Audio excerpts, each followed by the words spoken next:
mission. Là, c'est le Super Frelon. Les lynx, les dauphins et les panthères ont des missions à peu près sensiblement identiques, avec la sûreté rapprochée des forces navales et les missions d'action de l'État en mer et des services publics. Mission de police, de recherche, de sauvetage.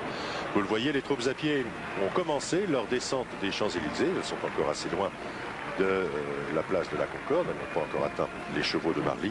Et tout de rouge vêtu, pour la première fois sur les Champs-Élysées, les troupes marocaines de la garde de Sa Majesté le roi Hassan II. La garde royale, dit aussi la garde noire, tout de rouge vêtu avec le turban bleu.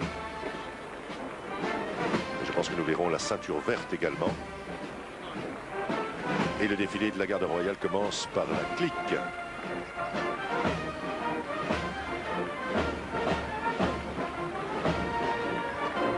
Nous allons avoir l'occasion de les découvrir plus précisément, mais je ne dirai rien à partir du moment où ils approchent de la tribune officielle, car les soldats de la garde du roi font eux-mêmes un peu la sonorisation de leur défilé. Ils sont 500 aujourd'hui sur les Champs-Élysées.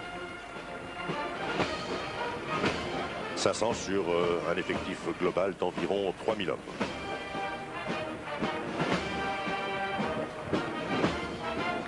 Tout à l'heure, on vous a tout dit sur cette garde royale. On vous a dit qu'elle était née en 1088 de l'ère chrétienne, au temps du sultan almoravide Youssef ibn Tachim. Et cette garde a survécu au siècle. C'est probablement l'une des plus vieilles troupes du monde. Vieille par le passé, mais jeune et extrêmement dynamique dans l'armée marocaine.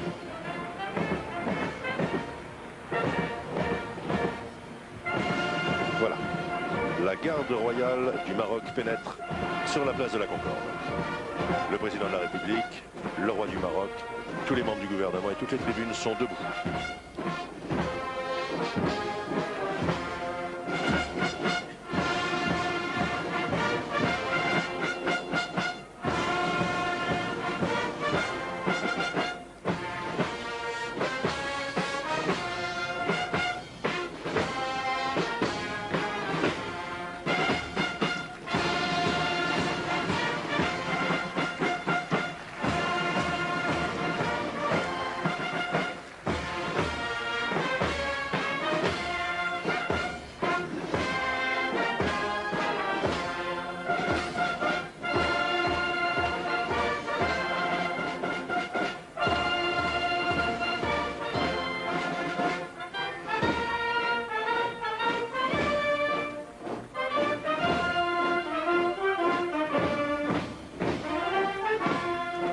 Derrière le colonel Zbiri Mustafa, les compagnies d'infanterie de la garde.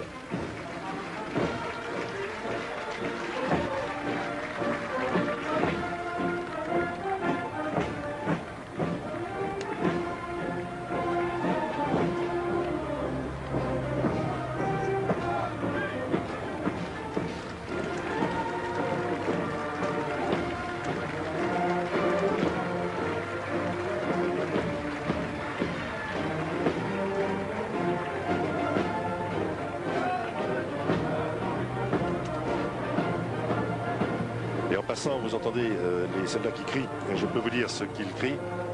Ils crient Dieu, la patrie, le roi.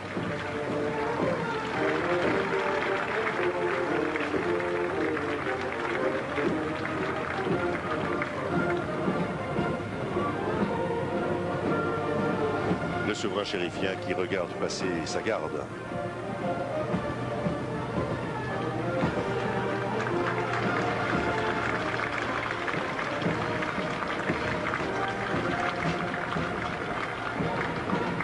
Bien sûr, ce n'est pas la première fois que des soldats étrangers défilent sur les Champs-Élysées.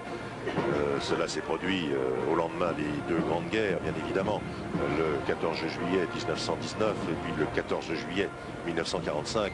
des soldats appartenant à des armées étrangères ont défilé. Il s'agissait de soldats américains, anglais, tous les alliés qui avaient combattu pour la libération du pays ont défilé ces années-là sur les Champs-Élysées. Mais dans l'histoire de la Ve République, en revanche, c'est la première fois qu'une unité constituée typiquement étrangère, c'est-à-dire appartenant à un pays étranger, défile. En effet, des Allemands avaient défilé, mais ils appartenaient à l'Eurocorps, à l'époque à la brigade franco-allemande. Donc on pouvait dire qu'ils défilaient à côté de leurs camarades français. Ils n'étaient pas là vraiment en tant qu'armée allemande, mais en tant qu'armée prémisse de l'armée européenne. Là aujourd'hui, c'est effectivement la première fois qu'une armée défile directement devant le président de la République, une troupe défile et n'appartenant pas à l'armée française. C'est d'ailleurs une des raisons pour lesquelles vous n'avez pas vu le général gouverneur militaire de Paris, vous n'avez pas vu non plus le général qui commande le défilé aujourd'hui devant, c'est-à-dire le général Henri de Broissia. Vous n'avez pas vu devant la garde royale. Le général de Broissia arrive maintenant sur son véhicule de commandement, il suit la garde. La garde était avec sa musique, son drapeau et ses compagnies d'infanterie, mais n'étant pas sous l'ordre d'un général français, n'appartenant pas à l'armée française, ce n'est pas le général commandant le défilé qui était devant la garde royale. Voici le général de Broissia qui commande donc, qui est adjoint territorial du gouverneur militaire de Paris et qui est commandant d'armes délégué de la place de Paris, qui commande le défilé des troupes à pied. Le général gouverneur militaire de Paris, le général Gillot, lui, est sur la place de la Concorde, à gauche, devant la musique de l'air. Général Gillot qui a reçu sa 5e étoile d'ailleurs mercredi dernier au cours du Conseil des ministres. Il pourra la porter à partir du 1er août. Félicitations mon général. 5 étoiles. Il n'y a que 7 officiers généraux de l'armée de terre qui peuvent remporter autant sur les manches.